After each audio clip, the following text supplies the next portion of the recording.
ದೇವಜನರೇ, ಅನುದಿನವೂ ನಮ್ಮ ಬಾಳಿಗೆ ಸುವಾರ್ತೆಯ ಪ್ರಕಾಶವನ್ನು ನೀಡುವ ಯೇಸುಕ್ರಿಸ್ತನ ನಾಮದಲ್ಲಿ ನಿಮ್ಮೆಲ್ಲರನ್ನು ವಂದಿಸುತ್ತಾ ಸಮಗ್ರ ಸತ್ಯವೇದ ಅಧ್ಯಯನ ಕಾರ್ಯಕ್ರಮಕ್ಕೆ ಸುಸ್ವಾಗತವನ್ನು ಬಯಸ್ತಿದ್ದೀವಿ. ಪ್ರಿಯರೇ, ಅಪೊಸ್ತಲರ ಕೃತ್ಯದಲ್ಲಿ 8ನೇ ಅಧ್ಯಾಯದಲ್ಲಿ ಕಂಚುಕಿಯ ಮಾನಸಾಂತರದಲ್ಲಿ ಪವಿತ್ರಾತ್ಮನ ಕಾರ್ಯವನ್ನು ನೋಡಬಹುದು. ಅವನು ಹೇಗೆ ರಕ್ಷಣೆ ಹೊಂದಿದನು? ಸೌಲನ ಜೀವಿತದ ಪರಿವರ್ತನೆ ನಮ್ಮ ಜೀವಿತಕ್ಕೆ ಏನೇನು ತಿಳಿಸ್ತದೆ? ಬನ್ನಿರಿ, ಈ ಎಲ್ಲವನ್ನು ಕ್ರಮಬದ್ಧವಾಗಿ ತಿಳಿದುಕೊಳ್ಳೋಣ. ದೇವರ ವಾಕ್ಯದ ಸತ್ಯವನ್ನು ನಮ್ಮದಾಗಿ ಮಾಡಿಕೊಳ್ಳೋಣ. ಕರ್ತನಲ್ಲಿ ಪ್ರೀತಿಯುಳ್ಳ ಸಹೋದರ ಸಹೋದರಿಯರೇ, ಒಬ್ಬನೇ ಸತ್ಯದೇವರಾಗಿರುವ ನಿನ್ನನ್ನು, ನೀನು ಕಳಿಸಿಕೊಟ್ಟ ಯೇಸು ಕ್ರಿಸ್ತನನ್ನು ತಿಳಿಯುವುದೇ ನಿತ್ಯ ಜೀವ ಎಂಬುದಾಗಿ ಹೇಳಿದಂಥ ನಮ್ಮ ರಕ್ಷಕನಾದ ಯೇಸು ಕ್ರಿಸ್ತನ ಪರಿಶುದ್ಧವುಳ್ಳ ನಾಮದಲ್ಲಿ ನಿಮ್ಮೆಲ್ಲರನ್ನು ವಂದಿಸುತ್ತಾ ಇಂದಿನ ಕಾರ್ಯಕ್ರಮಕ್ಕೆ ಬಹು ಪ್ರೀತಿಯಿಂದ ಸ್ವಾಗತಿಸುತ್ತೇನೆ. ಪ್ರೀತಿಯುಳ್ಳ ದೇವಜನರೇ, ಕಳೆದ ಕಾರ್ಯಕ್ರಮದಲ್ಲಿ ನಾವು ಅಪೊಸ್ತಲ ಕೃತ್ಯಗಳು ಅಧ್ಯಯನದಲ್ಲಿ ಮುಂದೆ ಸಾಗಿ ಅನೇಕ ವಿಶೇಷವಾದ ಸತ್ಯಗಳನ್ನು ಅರಿತುಕೊಂಡಿದ್ದೇವೆ. ದೇವರ ನಡೆಸುವಿಕೆಗಾಗಿ ದೇವರಿಗೆ ಸ್ತೋತ್ರ ಸಲ್ಲಿಸೋಣ. ನಮ್ಮ ಧ್ಯಾನದಲ್ಲಿ ಇಂದು ನಾವು ಮುಂದುವರಿಯುವಾಗ ಫಿಲಿಪ್ಪನು ಐಥಿಯೋಪ್ಯದವನು ಎಂಬುದಾಗಿ ನೋಡಲಿಕ್ಕಿದ್ದೇವೆ. ಪ್ರಿಯರೇ, 8, 9 ಮತ್ತು 10ನೇ ಅಧ್ಯಾಯಗಳಲ್ಲಿ ಮಾನಸಾಂತರದ 3 ವಿಶೇಷ ರೀತಿಯ ಘಟನೆಗಳನ್ನು ನಾವು ನೋಡುತ್ತೇವೆ. ಈ 3 ಘಟನೆಗಳನ್ನು ನಮಗೆ ಪಾಠವಾಗಿ ಎತ್ತಿ ಹೇಳಲಾಗಿದೆ. 8ನೇ ಅಧ್ಯಾಯದಲ್ಲಿ ಹಾಮನ ಸಂತಾನದವನಾದ ಐಥಿಯೋಪ್ಯದ ಕಂಚುಕಿಯ ಮಾನಸಾಂತರವನ್ನು ನೋಡುತ್ತೇವೆ. 9ನೇ ಅಧ್ಯಾಯದಲ್ಲಿ ಶೇಮನ ಸಂತಾನದವನಾದ ತಾರ್ಸದ ಸೌಲನ ಪರಿವರ್ತನೆಯನ್ನು ಹಾಗೂ 10ನೇ ಅಧ್ಯಾಯದಲ್ಲಿ ಎಫೇತನ ವಂಶದವನಾದ ರೋಮಾಯ ಶತಾಧಿಪತಿ ಕೊರ್ನೇಲಿಯನ ಪರಿವರ್ತನೆಯನ್ನು ನೋಡುತ್ತೇವೆ. ಪ್ರಿಯರೇ, ಇಡೀ ಮಾನವ ಜನಾಂಗ ಈ 3 ವಂಶಗಳಿಂದ ಬಂದವರೆಂಬುದನ್ನು ನಾವು ನೆನಪಿಸಿಕೊಳ್ಳಬಹುದು. ಜಲಪ್ರಳಯದ ಬಳಿಕ ಈ ರೀತಿಯ ವಂಶಾನುಗತ ಹಾಗೂ ಭೌಗೋಳಿಕ ವಿಭಜನೆ ಉಂಟಾಗಿರುತ್ತದೆ. ಶೇಮ್, ಹಾಮ್, ಎಫೇತರು ನೋಹನ ಮಕ್ಕಳು. ಈ ಮಾನವ ಜನಾಂಗದ ಪ್ರತಿನಿಧಿಗಳಾದ ಇವರ ಸಂತತಿಯವರಿಗೆ ಸುವಾರ್ತೆ ತಲುಪಿಸಿರುವುದನ್ನು ಇಲ್ಲಿ ಕಾಣುತ್ತೇವೆ. ಎಷ್ಟೊಂದು ಅದ್ಭುತವಲ್ಲವೇ? ದೇವರ ಆಲೋಚನೆ ಯಾವಾಗಲೂ ಹೀಗೆಯೇ ಇರುತ್ತದೆ. ಪ್ರಿಯರೇ, ಒಂದು ನಿಜವಾದ ಮಾನಸಾಂತರದಲ್ಲಿ 3 ಪ್ರಾಮುಖ್ಯ ಸಂಗತಿಗಳು ಅಡಕವಾಗಿದೆ ಎಂಬುದನ್ನು ನಾವು ಗಮನಿಸತಕ್ಕದ್ದು. ಪ್ರಿಯರೇ, ಈ 3 ಸಂಗತಿಗಳು ಈ 3 ಮಾನಸಾಂತರಗಳಲ್ಲಿಯೂ ಸ್ಪಷ್ಟವಾಗಿ ಕಂಡುಬರುತ್ತದೆ.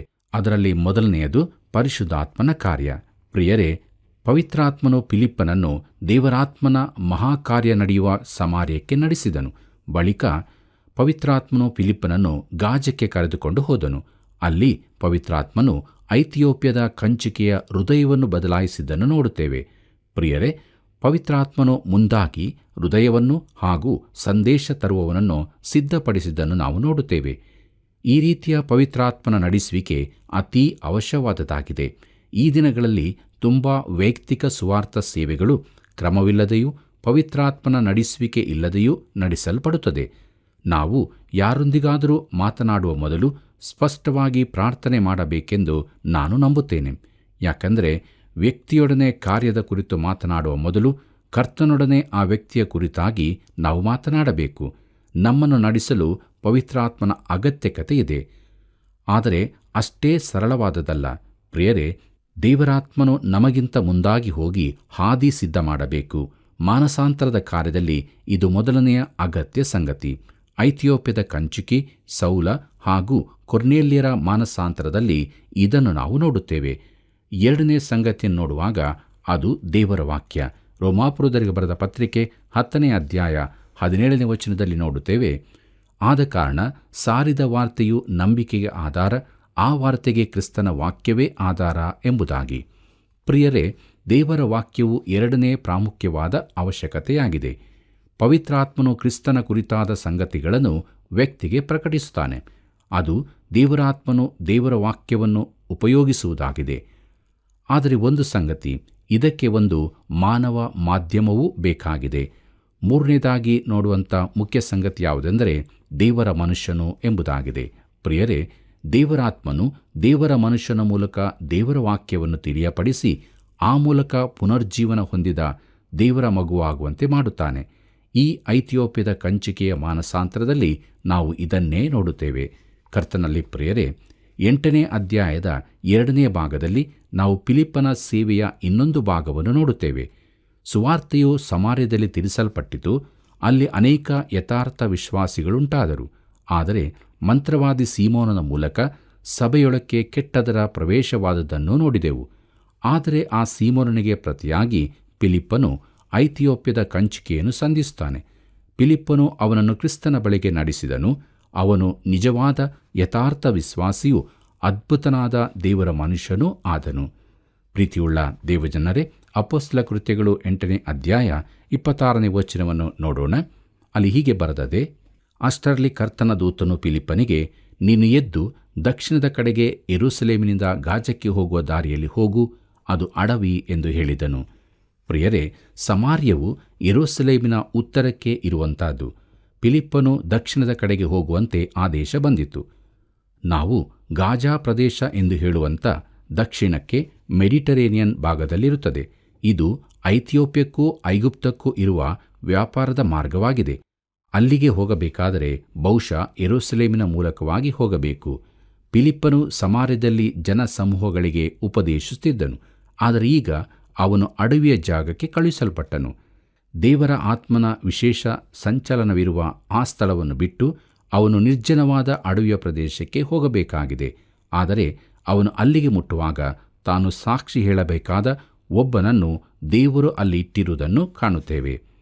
ಪ್ರಿಯರೇ, ಅಪೊಸ್ತಲ ಕೃತ್ಯಗಳು 8ನೇ ಅಧ್ಯಾಯ 27 ಮತ್ತು 28ನೇ ವಚನವನ್ನು ನೋಡೋಣ. ಅಲ್ಲಿ ಹೀಗೆ ಬರೆದದೆ: ಅವನು ಎದ್ದು ಹೊರಟು ಹೋದನು. ಹೋಗುತ್ತಿರುವಾಗ ಐಥಿಯೋಪ್ಯ ದೇಶದ ಒಬ್ಬ ಮನುಷ್ಯನನ್ನು ಕಂಡನು. ಅವನು ಕಂಚುಕಿಯೂ ಐಥಿಯೋಪ್ಯದವರ ರಾಣಿಯಾಗಿದ್ದ ಕಂದಾಕಿಯ ಕೈ ಕೆಳಗೆ ದೊಡ್ಡ ಅಧಿಕಾರಿಯೂ ಆಕೆಯ ಎಲ್ಲ ಖಜಾನೆಯ ಮೇಲ್ವಿಚಾರಕನೂ ಆಗಿದ್ದನು. ಅವನು ದೇವಾರಾಧನೆಗೋಸ್ಕರ ಯೆರೂಸಲೇಮಿಗೆ ಬಂದು ಹಿಂತಿರುಗಿ ಹೋಗುವಾಗ ತನ್ನ ರಥದಲ್ಲಿ ಕೂತುಕೊಂಡು ಯೆಶಾಯ ಪ್ರವಾದಿಯ ಗ್ರಂಥವನ್ನು ಓದುತ್ತಿದ್ದನು ಎಂಬುದಾಗಿ.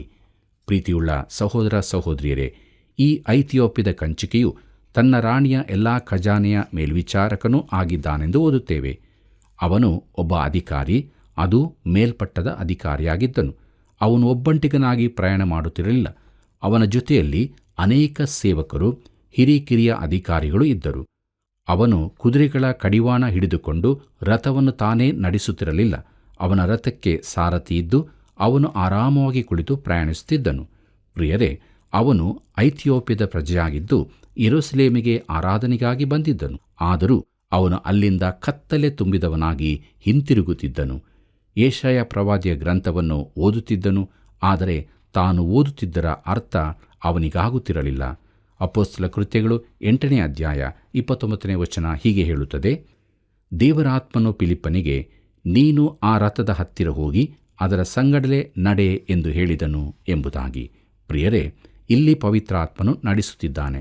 ಯಾವ ಮಾನಸಾಂತರದಲ್ಲಾದರೂ ಹೀಗೆಯೇ ಇರತಕ್ಕದ್ದು. ದೇವರಾತ್ಮನು ಉಪಯೋಗಿಸುವ ವ್ಯಕ್ತಿ ಫಿಲಿಪ್ಪನಾಗಿದ್ದನು. ದೇವರ ವಾಕ್ಯವು ಈಗಾಗಲೇ ಅಲ್ಲಿತ್ತು. ಯಾಕಂದರೆ ಆ ಕಂಚುಕೆಯು ಯೆಶಾಯನ ಗ್ರಂಥವನ್ನು ಓದುತ್ತಿದ್ದನು. ಅಪೊಸ್ತಲ ಕೃತ್ಯಗಳು 8ನೇ ಅಧ್ಯಾಯ 30ನೇ ವಚನವನ್ನು ಗಮನಿಸೋಣ. ಅಲ್ಲಿ ಹೀಗೆ ನೋಡುತ್ತೇವೆ: ಫಿಲಿಪ್ಪನು ಓಡಿ ಹೋಗಿ ಆ ಮನುಷ್ಯನು ಯೆಶಾಯ ಪ್ರವಾದಿಯ ಗ್ರಂಥವನ್ನು ಓದುತ್ತಿರುವುದನ್ನು ನೋಡಿ, ಎಲೈ, ನೀನು ಓದುವುದು ನಿನಗೆ ತಿಳಿಯುತ್ತದೋ ಎಂಬುದಾಗಿ.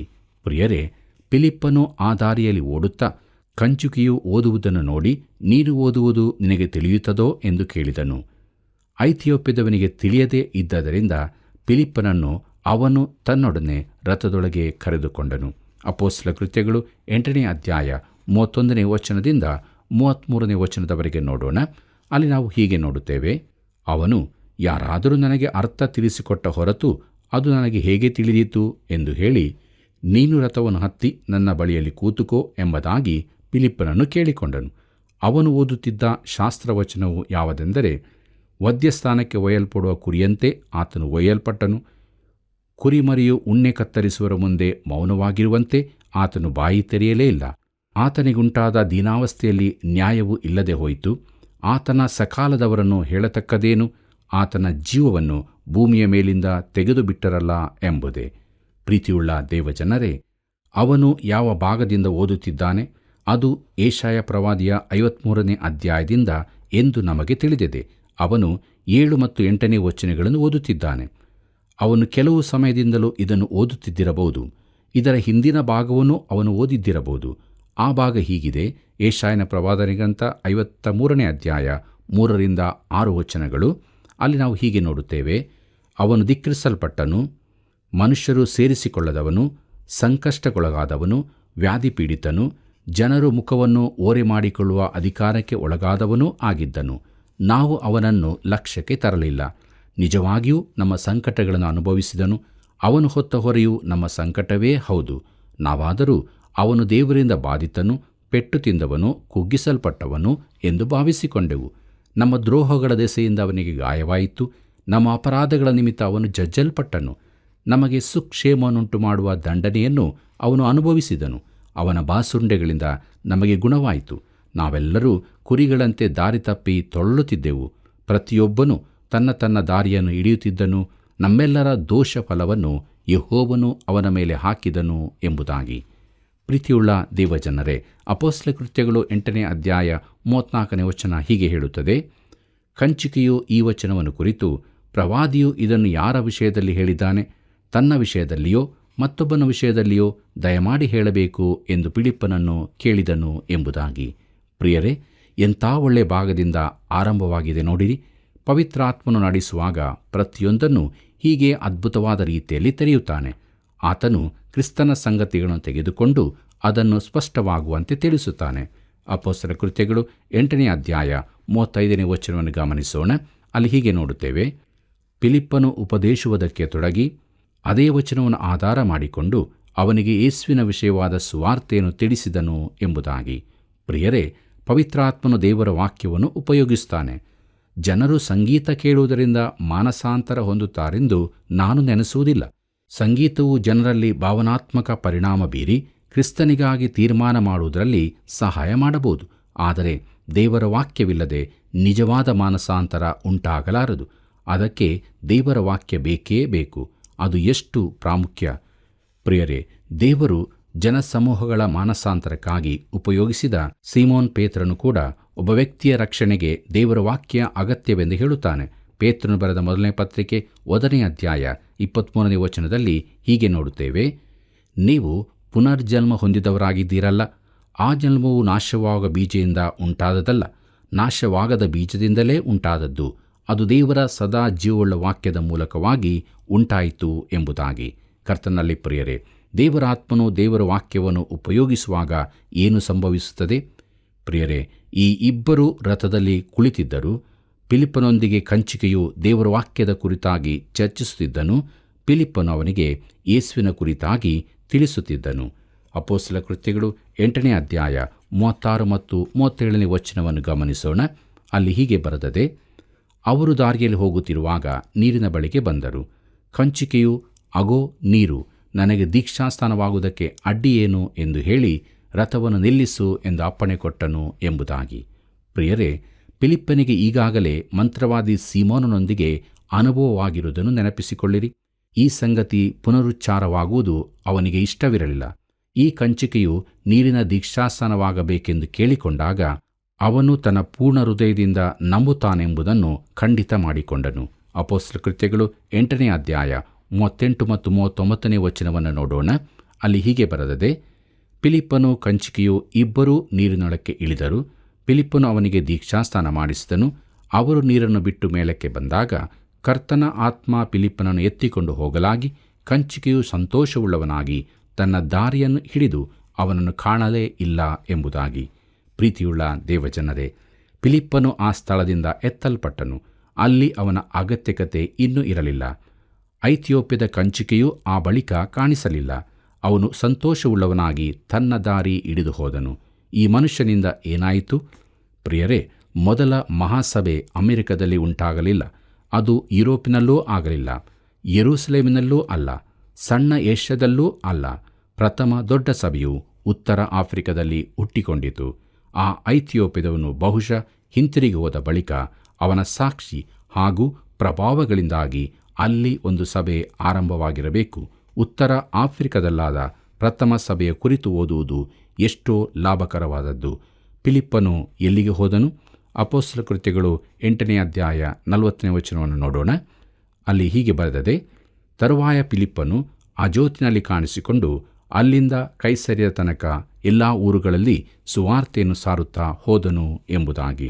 ಪ್ರಿಯರೇ, ಅಜೋತ್ ಅಂದರೆ ಅಷ್ಟೋದ್, ಇದು ಗಾಜಾ ಪ್ರದೇಶದಲ್ಲಿರುತ್ತದೆ. ಕೈಸರೈಯಕ್ಕೆ ಹೋಗಬೇಕಾದರೆ ಅವನು ಯೊಪ್ಪದ ಮೂಲಕ ದಾಟಿ ಹೋಗಿರಬೇಕು. ಈಗ ಅಲ್ಲಿ ಟೆಲ್ ಅವೀನ್ ಇರುತ್ತದೆ. ಹೀಗೆ ಅವನು ಕೈಸರ್ಯದ ತನಕ ತೀರ ಪ್ರದೇಶಗಳಲ್ಲಿ ಸುವಾರ್ತೆಯನ್ನು ಸಾರುತ್ತಾ ಹೋದನು. ಈಗ ಸುವಾರ್ತೆಯು ಯೂದಾಯ ಸಮಾರ್ಯ ಸೀಮೆಗಳಿಗೆ ತಲುಪಿ ಅಲ್ಲಿಂದಲೂ ಹೊರಹೋಯಿತು. ಕಂಚಿಕೆಯು ಅದನ್ನು ಐಥಿಯೋಪ್ಯದವರೆಗೂ ಕೊಂಡೊಯ್ದನು. ಫಿಲಿಪ್ಪನು ಕೈಸರ್ಯದ ತೀರದುದ್ದಕ್ಕೂ ಸಾರುತ್ತಾ ಹೋದನು. ಪ್ರಿಯರೇ, ಇಲ್ಲಿಗೆ ಅಪೊಸ್ತಲ ಕೃತ್ಯಗಳು 8ನೇ ಅಧ್ಯಾಯದ ಧ್ಯಾನವನ್ನು ನಾವು ಮಾಡಿ ಮುಗಿಸುವಂತೆ ದೇವರು ನಮಗೆ ಸಹಾಯ ಮಾಡಿದ್ದಾನೆ. ಆತನ ನಡೆಸುವಿಕೆಗಾಗಿ ಸ್ತೋತ್ರ ಸಲ್ಲಿಸೋಣ. ಮುಂದಕ್ಕೆ ನಾವು ಅಪೊಸ್ತಲ ಕೃತ್ಯಗಳು 9ನೇ ಅಧ್ಯಾಯದ ಧ್ಯಾನವನ್ನು ಪ್ರಾರಂಭಿಸೋಣ. ಇದರ ಮುಖ್ಯ ಪ್ರಸ್ತಾಪ ಶೇಮನ ವಂಶಜನಾದ ತಾರ್ಸದ ಸೌಲನ ಮಾನಸಾಂತರ ಎಂಬುದಾಗಿ. ಕರ್ತನಲ್ಲಿ ಪ್ರಿಯರೇ, ಈ ಅಧ್ಯಾಯದಲ್ಲಿ ಇನ್ನೊಂದು ವಿಶೇಷವಾದ ಮಾನಸಾಂತರದ ಕುರಿತು ಓದುತ್ತೇವೆ. ಐಥಿಯೋಪ್ಯದ ಕಂಚಿಕೆಯ ಮಾನಸಾಂತರವು ರಥದಲ್ಲಾಯಿತು. ತಾರ್ಸದ ಸೌಲನ ಮಾನಸಾಂತರವು ಧೂಳಿನಲ್ಲಾಯಿತು. ಅವನು ದಮಸ್ಕಕ್ಕೆ ಒಂದು ಕತ್ತೆಯ ಮೇಲೆ ಕುಳಿತು ಹೋಗುತ್ತಾ ಇದ್ದಿರಬಹುದು. ಸ್ವಲ್ಪ ಸಮಯದ ನಂತರ ಅವನು ನೆಲಕ್ಕೆ ಬಿದ್ದನು. ಪ್ರೀತಿಯುಳ್ಳ ದೇವಜನರೇ, ಫಿಲಿಪ್ಪಿಯರಿಗೆ ಬರೆದ ಪತ್ರಿಕೆಯಲ್ಲಿ ನಾವು ಸೌಲನ ಮಾನಸಾಂತರದ ದೈವಜ್ಞಾನ, ಮನಃಶಾಸ್ತ್ರ ಹಾಗೂ ತತ್ವ ಸಂಬಂಧಿ ವಿಚಾರಗಳನ್ನು ನೋಡಲಿದ್ದೇವೆ. ಇಲ್ಲಿ ನಿಜವಾಗಿ ಏನು ಸಂಭವಿಸಿತು ಎಂಬ ಸತ್ಯಾಂಶಗಳನ್ನು ಮಾತ್ರ ನಾವು ಗಮನಿಸುವ. ಅಪೊಸ್ತಲ ಕೃತ್ಯಗಳು 9ನೇ ಅಧ್ಯಾಯ 1 ಮತ್ತು 2ನೇ ವಚನ ಹೀಗೆ ಹೇಳುತ್ತದೆ: ಸೌಲನು ಇನ್ನೂ ಕರ್ತನ ಶಿಷ್ಯರ ಮೇಲೆ ರೌದ್ರನಾಗಿದ್ದು, ಬೆದರಿಕೆಯ ಮಾತುಗಳನ್ನಾಡುತ್ತಾ ಅವರನ್ನು ಸಂಹರಿಸಬೇಕೆಂದು ಆಶೆಪಡುತ್ತಾ ಮಹಾಯಾಜಕನ ಬಳಿಗೆ ಹೋಗಿ, ಆ ಮಾರ್ಗವನ್ನು ಹಿಡಿದವರು ಯಾರಾದರೂ ಸಿಕ್ಕಿದರೆ, ಅವರು ಗಂಡಸರಾದರೂ ಸರಿಯೇ ಹೆಂಗಸರಾದರೂ ಸರಿಯೇ, ನಾನು ಅವರಿಗೆ ಬೇಡಿ ಹಾಕಿಸಿ ಯೆರೂಸಲೇಮಿಗೆ ತರುವಂತೆ ದಮಸ್ಕದಲ್ಲಿರುವ ಆಯಾ ಸಭಾಮಂದಿರದವರಿಗೆ ನೀನು ಕಾಗದವನ್ನು ಕೊಡಬೇಕು ಎಂದು ಅವರನ್ನು ಬೇಡಿಕೊಂಡನು ಎಂಬುದಾಗಿ. ಪ್ರೀತಿಯುಳ್ಳ ಸಹೋದರ ಸಹೋದರಿಯರೇ, ಯೆರೂಸಲೇಮಿನಲ್ಲಿ ಹಿಂಸೆ ಉಂಟಾದಾಗ ಸಭೆಯವರು ಅಡಗಿಕೊಂಡರು. ಅಪೊಸ್ತಲರು ಯೆರೂಸಲೇಮಿನಲ್ಲಿ ನಿಂತರು. ಆದರೆ ಉಳಿದವರಲ್ಲಿ ಅನೇಕರು ಚದರಿ ಹೋದರು. ಫಿಲಿಪ್ಪನು ಸಮಾರ್ಯಕ್ಕೂ ಅಲ್ಲಿಂದ ಮೆಡಿಟರೇನಿಯನ್ ತೀರ ಪ್ರದೇಶಗಳಿಗೂ ಹೋದನು. ಇದಕ್ಕೆಲ್ಲ ಕಾರಣ ಸ್ತೆಫನನನ್ನು ಕಲ್ಲೆಸೆದು ಕೊಂದದ್ದು ಹಾಗೂ ಬಳಿಕ ಉಂಟಾದ ಹಿಂಸೆ. ಪ್ರೀತಿಯುಳ್ಳ ದೇವಜನರೇ, ಕ್ರೈಸ್ತರನ್ನು ಯೆರೂಸಲೇಮಿಂದ ಓಡಿಸಿದ ಬಳಿಕ ಯೆರೂಸಲೇಮಿನ ಧಾರ್ಮಿಕ ನಾಯಕರು ತೃಪ್ತಿಯಿಂದಿದ್ದರು. ಅದು ಹಾಗೇ ಇರಬೇಕೆಂದು ಆಶಿಸಿದರು. ಆದರೆ ತಾರ್ಸದ ಸೌಲನಿಗೆ ನೆಮ್ಮದಿ ಇರಲಿಲ್ಲ. ಅವನು ಇನ್ನೂ ರೌದ್ರನಾಗಿ ಕ್ರೈಸ್ತರನ್ನು ಕೊಲ್ಲಿಸುತ್ತೇನೆಂದು ಬೆದರಿಕೆ ಹಾಕುತ್ತಿದ್ದನು. ಅವನು ಯೇಸು ಕ್ರಿಸ್ತನನ್ನು ದ್ವೇಷಿಸುತ್ತಿದ್ದನು. ಅವನು ಮಹಾಯಾಜಕನ ಬಳಿಗೆ ಹೋಗಿ, ಈ ಕ್ರೈಸ್ತರ ಒಂದು ಗುಂಪು ದಮಸ್ಕಕ್ಕೆ ಓಡಿ ಹೋಗಿದ್ದಾರೆಂದು ನಾನು ಕೇಳಿದ್ದೇನೆ. ನಾನು ಅವರನ್ನು ಹಿಡಿಯುತ್ತೇನೆ ಎಂದು ಹೇಳಿದನು. ಪ್ರಿಯರೇ, ನಿಜ ಸಂಗತಿ ಏನೆಂದರೆ ಅವರು ಎಲ್ಲಿಗೆ ಹೋದರೂ ಬಿಡದೆ ಹಿಡಿಯಬೇಕೆಂದಿದ್ದನು. ಕ್ರೈಸ್ತರನ್ನು ಪೂರ ನಿರ್ನಾಮ ಮಾಡಬೇಕೆಂಬುದೇ ಅವನ ಉದ್ದೇಶವಾಗಿತ್ತು. ಅಪೊಸ್ತಲ ಕೃತ್ಯಗಳು 9ನೇ ಅಧ್ಯಾಯ 3 ಮತ್ತು 4ನೇ ವಚನವನ್ನು ಗಮನಿಸೋಣ. ಅಲ್ಲಿ ಹೀಗೆ ನೋಡುತ್ತೇವೆ: ಅವನು ಪ್ರಯಾಣ ಮಾಡುತ್ತಾ ದಮಸ್ಕದ ಹತ್ತಿರಕ್ಕೆ ಬರಲು ಪಕ್ಕನೆ ಆಕಾಶದೊಳಗಿಂದ ಒಂದು ಬೆಳಕು ಅವನ ಸುತ್ತಲೂ ಮಿಂಚಿತು. ಅವನು ನೆಲಕ್ಕೆ ಬಿದ್ದು, ಸೌಲನೇ ಸೌಲನೇ, ನನ್ನನ್ನು ಯಾಕೆ ಹಿಂಸೆ ಪಡಿಸುತ್ತೀ ಎಂದು ಹೇಳುವ ವಾಣಿಯನ್ನು ಕೇಳಿದನು ಎಂಬುದಾಗಿ. ಪ್ರೀತಿಯುಳ್ಳ ದೇವಜನರೇ, ಪೌಲನು ಈ ಘಟನೆಯನ್ನು ಅಪೊಸ್ತಲ ಕೃತ್ಯದಲ್ಲಿ ಮುಂದಕ್ಕೆ 2 ಆವರ್ತಿ ಹೇಳುತ್ತಾನೆ. ತನ್ನ ಮಾನಸಾಂತರದ ಕುರಿತಾಗಿ ಹೇಳಲು ಅವನಿಗೆ ಆಸಕ್ತಿ ಇದೆ. ಫಿಲಿಪ್ಪಿಯರಿಗೆ ಬರೆದ ಪತ್ರಿಕೆಯಲ್ಲಿ ಈ ಕುರಿತು ಅವನು ಪುನಃ ಹೇಳುವುದನ್ನು ನೋಡುತ್ತೇವೆ. ಪ್ರಿಯರೇ, ಈ ಸ್ಥಳದಲ್ಲಿ ಅವನು ಸತ್ಯ ಘಟನೆಗಳನ್ನು ಮಾತ್ರ ಹೇಳುತ್ತಿದ್ದಾನೆ. ಮುಂದೆ ಅರಸನಾದ ಅಗ್ರಿಪ್ಪನ ಎದುರಿನಲ್ಲಿ ಈ ಕುರಿತು ಪುನಃ ತಿಳಿಸುತ್ತಾನೆ. ಅದು ನಿಜವಾಗಿ ಅದ್ಭುತವಾದ ವೃತ್ತಾಂತವಾಗಿದೆ. ಅಪೊಸ್ತಲ ಕೃತ್ಯಗಳು 9ನೇ ಅಧ್ಯಾಯ 5ನೇ ವಚನವನ್ನು ಗಮನಿಸೋಣ. ಅಲ್ಲಿ ಹೀಗೆ ಬರೆದದೆ: ಅವನು, ಕರ್ತನೇ, ನೀನಾರು ಎಂದು ಕೇಳಿದಕ್ಕೆ ಕರ್ತನು, ನೀನು ಹಿಂಸೆಪಡಿಸುವ ಯೇಸುವೇ ನಾನು ಎಂಬುದಾಗಿ. ಪ್ರಿಯರೇ, ಸೌಲನ ಅಜ್ಞಾನವನ್ನು ನಾವು ಇಲ್ಲಿ ಗುರುತಿಸಬಹುದು. ಅವನು ಆ ಕಾಲದ ಅತಿ ಶಿಕ್ಷಿತ ಬುದ್ಧಿವಂತ ವ್ಯಕ್ತಿಯಾಗಿದ್ದನು. ಆ ದಿನಗಳಲ್ಲಿ ಶ್ರೇಷ್ಠ ಗ್ರೀಕ್ ವಿಶ್ವವಿದ್ಯಾಲಯವಾದ ತಾರ್ಸದಲ್ಲಿ ಕಲಿತವನಾಗಿದ್ದನು. ಇಬ್ರಿಯ ಪಂಡಿತನಾದ ಗಮಲಿಯೇಲನ ಕೈಕೆಳಗೆ ಕಲಿತವನು. ಯಹೂದಿ ಧರ್ಮದ ಸಕಲ ಆಚಾರ ಪದ್ಧತಿಗಳನ್ನು ಕಲಿತವನು. ಆದರೆ ಅವನಿಗೆ ಕರ್ತನಾದ ಯೇಸುವಿನ ಪರಿಚಯವಿರಲಿಲ್ಲ. ಕರ್ತನೇ, ನೀನಾರು ಎಂದು ಕೇಳುತ್ತಾನೆ. ಪ್ರಿಯರೇ, ಕರ್ತನನ್ನು ತಿಳಿದಿರುವುದೇ ಜೀವವು. ಆದರೆ ಸೌಲನು ಆತನನ್ನು ತಿಳಿದಿರಲಿಲ್ಲ. ನಮ್ಮ ಬಗ್ಗೆ ಏನು ಪ್ರಿಯರೇ? ನಾವು ಕರ್ತನನ್ನು ತಿಳಿದುಕೊಂಡಿದ್ದೇವೆಯೋ? ನಮ್ಮನ್ನೇ ನಾವು ಪರೀಕ್ಷಿಸಿಕೊಳ್ಳೋಣ. ಅಪೊಸ್ತಲರ ಕೃತ್ಯಗಳು 9ನೇ ಅಧ್ಯಾಯ 6ನೇ ವಚನವನ್ನು ಗಮನಿಸೋಣ. ಅಲ್ಲಿ ಹೀಗೆ ಬರೆದಿದೆ, ನೀನೆದ್ದು ಊರೊಳಕ್ಕೆ ಹೋಗು, ನೀನು ಮಾಡಬೇಕಾದದ್ದು ಅಲ್ಲಿ ನಿನಗೆ ತಿಳಿಸಲ್ಪಡುವುದು ಎಂದು ಹೇಳಿದನು ಎಂಬುದಾಗಿ. ಕರ್ತನಲ್ಲಿ ಪ್ರಿಯರೇ, ಸೌಲನು ಆ ದಮಸ್ಕದ ದಾರಿಯಲ್ಲಿ ನೆಲದ ಮೇಲಿದ್ದನು. ಇದು ಒಂದು ವಿಶೇಷವಾದ ಪರಿವರ್ತನೆ. ಅವನು ಕೂಡಲೇ ತನ್ನಲ್ಲಾದ ಪರಿವರ್ತನೆಯನ್ನು ಪ್ರಕಟಿಸುತ್ತಾನೆ. ಕರ್ತನನ್ನು ದ್ವೇಷಿಸಿ ಆತನಿಗೆ ವಿರುದ್ಧವಾಗಿ ಸಾಧ್ಯವಿದ್ದುದನ್ನೆಲ್ಲ ಮಾಡಿದ ಈ ವ್ಯಕ್ತಿ ಈಗ ಯೇಸುವನ್ನು ಕರ್ತನೇ ಎಂದು ಹೇಳುತ್ತಾನೆ. ಆತನು ಹೇಳಿದಂತೆ ಮಾಡಲು ಸಿದ್ಧನಾಗಿದ್ದಾನೆ. ಅವನಲ್ಲಿ ಸಂಪೂರ್ಣವಾದ ಬದಲಾವಣೆಯುಂಟಾಗಿದೆ. ಮತ್ತಾಯನ ಬರೆದ ಸುವಾರ್ತೆ 7ನೇ ಅಧ್ಯಾಯ 20ನೇ ವಚನ ಹೀಗೆ ಹೇಳುತ್ತದೆ, ಅವರ ಫಲಗಳಿಂದ ಅವರನ್ನು ತಿಳಿದುಕೊಳ್ಳುವಿರಿ ಎಂಬುದಾಗಿ. ಪ್ರಿಯರೇ, ಈ ವ್ಯಕ್ತಿಯಲ್ಲಿ ಏನಾಯಿತೆಂಬುದನ್ನು ನಾವು ಸ್ಪಷ್ಟವಾಗಿ ತಿಳಿಯಬಹುದು. ಅಪೊಸ್ತಲರ ಕೃತ್ಯಗಳು 9ನೇ ಅಧ್ಯಾಯ 7ನೇ ವಚನವನ್ನು ಗಮನಿಸೋಣ. ಅಲ್ಲಿ ಹೀಗೆ ನೋಡುತ್ತೇವೆ, ಅವನ ಜೊತೆಯಲ್ಲಿ ಪ್ರಯಾಣ ಮಾಡುತ್ತಿದ್ದವರು ಧ್ವನಿಯನ್ನು ಮಾತ್ರ ಕೇಳಿ ಯಾರನ್ನೂ ಕಾಣದೆ ಮೂಕರಂತೆ ನಿಂತರು ಎಂಬುದಾಗಿ. ಪ್ರಿಯರೇ, ಅವರಿಗೆ ಏನೂ ಕೇಳಿಸಲಿಲ್ಲವೆಂದು ಮುಂದಕ್ಕೆ ಹೇಳಲಾಗಿದೆ. ಇದು ವಿರೋಧಾಭಾಸವೋ ಅಲ್ಲ. ಅವರಿಗೆ ಸ್ವರ ಕೇಳಿಸಿತೇ ಹೊರತು ಮಾತುಗಳು ತಿಳಿಯಲಿಲ್ಲ. ಅವರಿಗೇನೂ ಅರ್ಥವಾಗಲಿಲ್ಲ. ಯಾರೂ ಕಾಣಿಸಲಿಲ್ಲ. ಅವರು ಆಶ್ಚರ್ಯದಿಂದ ಮೂಕರಾದರು. ಇದರ ಹೆಚ್ಚಿನ ವಿವರವನ್ನು ಅಪೊಸ್ತಲರ ಕೃತ್ಯಗಳು 22 ಹಾಗೂ 26ನೇ ಅಧ್ಯಾಯಗಳಲ್ಲಿ ನೋಡುತ್ತೇವೆ. ಪ್ರೀತಿಯುಳ್ಳ ದೇವಜನರೇ, ಅಪೊಸ್ತಲರ ಕೃತ್ಯಗಳು 9ನೇ ಅಧ್ಯಾಯ 8 ಮತ್ತು 9ನೇ ವಚನವನ್ನು ನೋಡೋಣ. ಅಲ್ಲಿ ಹೀಗೆ ಬರುತ್ತದೆ, ಸೌಲನು ನೆಲದಿಂದ ಎದ್ದು ಕಣ್ಣು ತೆರೆದಾಗ ಏನೂ ಕಾಣಿಸಲಿಲ್ಲ. ಆಗ ಅವರು ಅವನನ್ನು ಕೈ ಹಿಡಿದು ದಮಸ್ಕದೊಳಕ್ಕೆ ಕರೆದುಕೊಂಡು ಹೋದರು. ಅವನು 3 ದಿವಸ ಕಣ್ಣು ಕಾಣದೆ ಏನೂ ತಿನ್ನಲಿಲ್ಲ, ಏನೂ ಕುಡಿಯಲಿಲ್ಲ ಎಂಬುದಾಗಿ. ಪ್ರೀತಿಯುಳ್ಳ ದೇವಜನರೇ, ಆಕಾಶದಿಂದ ಕಂಡ ಬೆಳಕಿನಿಂದಾಗಿ ಅವನು ಕಣ್ಣು ಕಾಣದವನಾಗಿದ್ದನು. ಎಲ್ಲರಂತೆ ಅವನಿಗೂ ಇದು ಒಂದು ರಹಸ್ಯ ಸಂಗತಿಯಾಗಿ ಕಂಡಿತು. ಕೆಲವರು ರಕ್ಷಣೆ ಹೊಂದಿದಾಗ ಕುಣಿದಾಡುತ್ತಾರೆ, ಕೆಲವರು ಸಂತೋಷದಿಂದ ಆರ್ಭಟಿಸುತ್ತಾರೆ. ಆದರೆ ಸೌಲನು ಗಲಿಬಿಲಿಗೊಂಡಿದ್ದನು. ದಮಸ್ಕದಲ್ಲಿ ಆ 3 ದಿನಗಳಲ್ಲಿ ನಾವು ಅವನನ್ನು ಸಂಧಿಸಿರುತ್ತಿದ್ದರೆ ಅವನು ನನಗೇನು ತಿಳಿಯದು ಎಂದೇ ಉತ್ತರಿಸುತ್ತಿದ್ದನು. ಆದರೆ ಮುಂದೆ ಅವನಿಗೆ ತಿಳಿಯುತ್ತದೆ. ಪ್ರೀತಿಯುಳ್ಳ ದೇವಜನರೇ, ನಮ್ಮ ಕಾರ್ಯಕ್ರಮದ ಅಂತ್ಯಭಾಗಕ್ಕೆ ನಾವು ಬಂದಿರುವಾಗ ಕೊನೆಯದಾಗಿ ಅಪೊಸ್ತಲರ ಕೃತ್ಯಗಳು 9ನೇ ಅಧ್ಯಾಯ 10ನೇ ವಚನದಿಂದ 12ನೇ ವಚನದವರೆಗೆ ನೋಡೋಣ. ಅಲ್ಲಿ ಹೀಗೆ ಬರೆದಿದೆ, ದಮಸ್ಕದಲ್ಲಿ ಅನನೀಯನೆಂಬ ಶಿಷ್ಯನೊಬ್ಬನಿದ್ದನು. ಕರ್ತನು ದರ್ಶನದಲ್ಲಿ ಅನನೀಯನೇ ಎಂದು ಅವನನ್ನು ಕರೆಯಲು ಅವನು, ಕರ್ತನೇ, ಇಗೋ ಇದ್ದೇನೆ ಅಂದನು. ಕರ್ತನು ಅವನಿಗೆ, ನೀನೆದ್ದು ನೆಟ್ಟನೆ ಬೀದಿ ಎಂಬ ಬೀದಿಗೆ ಹೋಗಿ ಯೂದನ ಮನೆಯಲ್ಲಿ ತಾರ್ಸದ ಸೌಲನೆಂಬವನ್ನು ವಿಚಾರಿಸು. ಅವನು ಪ್ರಾರ್ಥನೆ ಮಾಡುತ್ತಾನೆ ಮತ್ತು ಅನನೀಯನೆಂಬ ಒಬ್ಬ ಮನುಷ್ಯನು ಒಳಗೆ ಬಂದು ತನಗೆ ತಿರುಗಿ ಕಣ್ಣು ಕಾಣುವಂತೆ ತನ್ನ ಮೇಲೆ ಕೈ ಇಡುವುದನ್ನು ನೋಡಿದ್ದಾನೆ ಎಂದು ಹೇಳಿದನು ಎಂಬುದಾಗಿ. ಪ್ರೀತಿಯುಳ್ಳ ದೇವಜನರೇ, ಪ್ರತಿಭಾವಂತನಾದ ಈ ತಾರ್ಸದ ಸೌಲನು ಕತ್ತಲೆಯಲ್ಲಿಯೂ ಗಲಿಬಿಲಿಯಲ್ಲಿಯೂ ಕುಳಿತಿದ್ದನು. ದೇವರಾತ್ಮನು ಅನನೀಯನೆಂಬ ಇನ್ನೊಬ್ಬನಾತನ ಬಳಿಗೆ ಬಂದು ಅವನನ್ನು ತಾರ್ಸದ ಸೌಲನ ಬಳಿಗೆ ಕಳುಹಿಸುತ್ತಾನೆ. ಕರ್ತನಲ್ಲಿ ಪ್ರಿಯರೇ, ನಮ್ಮ ಸ್ಥಿತಿ ಹಾಗಿದೆ. ದೇವರ ವಾಕ್ಯವು ನಾವು ಧ್ಯಾನ ಮಾಡಿದ್ದೇವೆ. ನಾವು ನಮ್ಮ ಜೀವಿತದಲ್ಲಿ ಕತ್ತಲೆಯಲ್ಲಿಯೂ ಗಲಿಬಿಲಿಯಲ್ಲಿಯೂ ಕುಳಿತಿದ್ದೇವೆಯೋ? ನಮ್ಮನ್ನು ನಾವು ಪರೀಕ್ಷೆ ಮಾಡಿಕೊಳ್ಳೋಣ. ಬೆಳಕು ರಕ್ಷಕನೂ ಆಗಿರುವಂಥ ಯೇಸು ಕ್ರಿಸ್ತನು ನಮಗಿದ್ದಾನೆ. ನಾವಾತನ ಬಳಿಗೆ ಬರುವುದಾದರೆ ಆತನು ಪಾಪ ಕತ್ತಲೆಯ ಜೀವಿತದಿಂದ ನಮ್ಮ ಜೀವಿತವನ್ನು ಬಿಡಿಸುತ್ತಾನೆ, ನಿಜವಾದ ಬೆಳಕಿಗೆ ನಡೆಸುತ್ತಾನೆ. ಅಂಥ ಜೀವಿತವೇ ದೈವ ಭಯಭಕ್ತಿಯ ಜೀವಿತವಾಗಿದೆ. ಆದ್ದರಿಂದ ಈ ಕೃಪಾಗಳಿಗೆಯಲ್ಲಿ ನಮ್ಮ ಜೀವಿತವನ್ನು ಆತನ ಹಸ್ತಕ್ಕೆ ಒಪ್ಪಿಸಿಕೊಡೋಣ. ಪಾಪ ಕತ್ತಲೆಯಿಂದ ಬಿಡುಗಡೆ ಹೊಂದಿ ಬೆಳಕಿನ ಜೀವಿತವನ್ನು ಜೀವಿಸೋಣ. ಹೀಗಾಗುವಂತೆ ದೇವರು ತಾನೇ ನಮಗೆ ಸಹಾಯ ಮಾಡಿ ನಡೆಸಲಿ. ಕರ್ತನ ಕೃಪೆಯು ಸದಾ ನಿಮ್ಮ ಸಂಗಡ ಇರಲಿ. ಪ್ರಿಯರೇ, ದೇವರ ವಾಕ್ಯದ ಅಧ್ಯಯನವು ನಮಗೆ ಬಹಳ ಪ್ರಾಮುಖ್ಯವಾದ ಸತ್ಯವನ್ನು ತಿಳಿಸಿದೆ ಅಲ್ಲವೇ? ಹೌದು. ಒಂದು ನಿಜವಾದ ಮಾನಸಾಂತರದಲ್ಲಿ 3 ಮುಖ್ಯ ಸಂಗತಿಗಳು ಕಂಡುಬರ್ತವೆ. ಅದ್ಯಾವುದೆಂದರೆ ಪರಿಶುದ್ಧಾತ್ಮನ ಕಾರ್ಯ, ದೇವರ ವಾಕ್ಯ, ದೇವರ ಮನುಷ್ಯನು ಎಂಬಿವುಗಳೇ.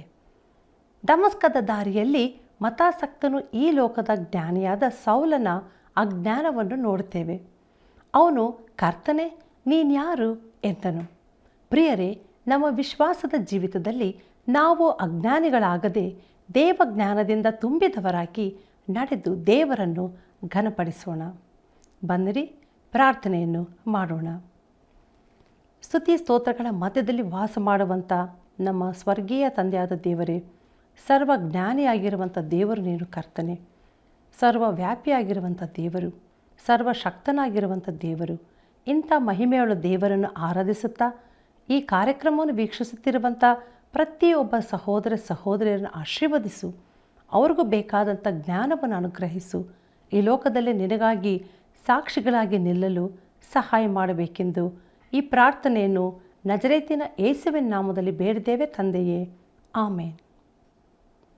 ಪ್ರಿಯ ವೀಕ್ಷಕರೇ, ಈ ಲೋಕದ ಜ್ಞಾನವು ದೇವರ ಎದುರಿನಲ್ಲಿ ಹುಚ್ಚು ಮಾತಾಗಿದೆ ಎಂಬ ಸತ್ಯ ತಿಳಿದ ನಾವು ಅಜ್ಞಾನಿಗಳನ್ನು ದೈವಿಕ ಜ್ಞಾನದ ಕಡೆಗೆ ನಡೆಸುವ ಈ ಕಾರ್ಯಕ್ರಮಕ್ಕಾಗಿ ಹಿಂದೆ ಕರೆ ಮಾಡಿರಿ. ಮತ್ತೆ ಭೇಟಿಯಾಗೋಣ. ವಂದನೆಗಳು.